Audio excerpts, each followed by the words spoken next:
There are things in life that don't make sense, problems that seem impossible, or times when we lack the knowledge or direction to bypass a particular obstacle. This story is called The Tale of the Sands. It comes from a book called The Tales of the Dervishes by Idries Shah. Dervishes are mystics, wanderers, students, and intellectuals. Stories like this one were created to make us think, to open our minds and expand our consciousness. If you don't understand the story upon its conclusion, that is to be expected.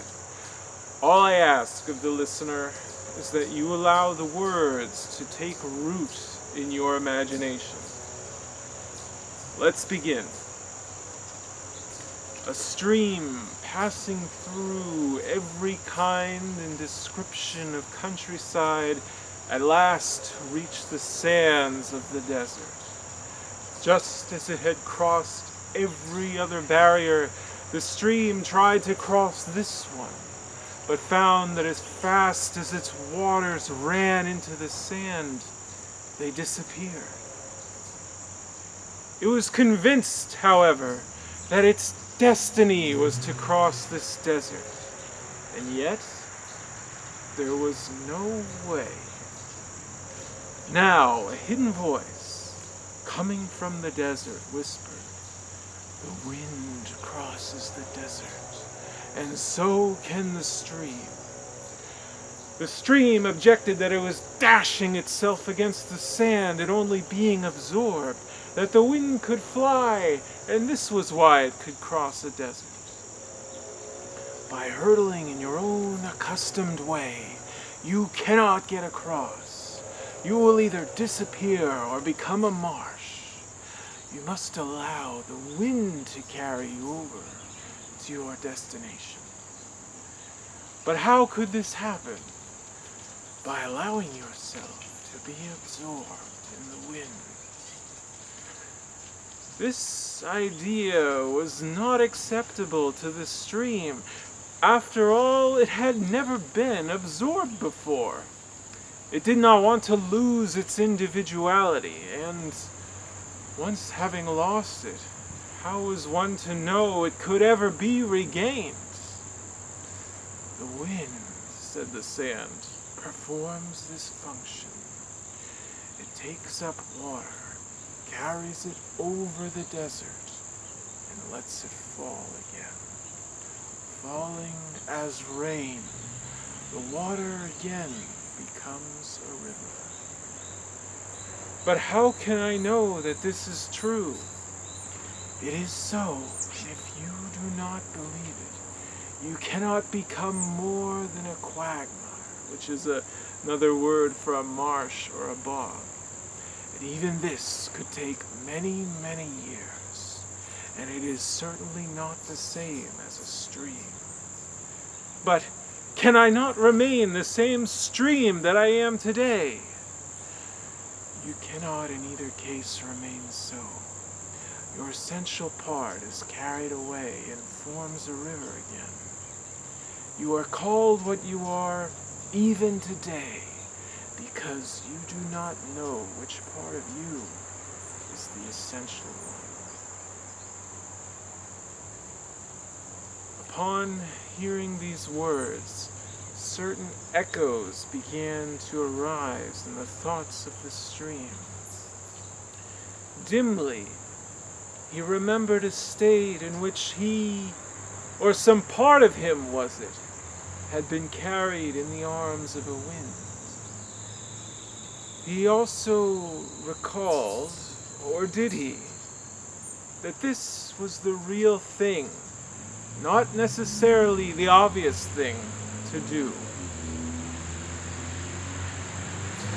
And so the stream raised his vapor into the welcoming arms of the wind, which gently and easily bore it upwards and along, letting it fall many miles away.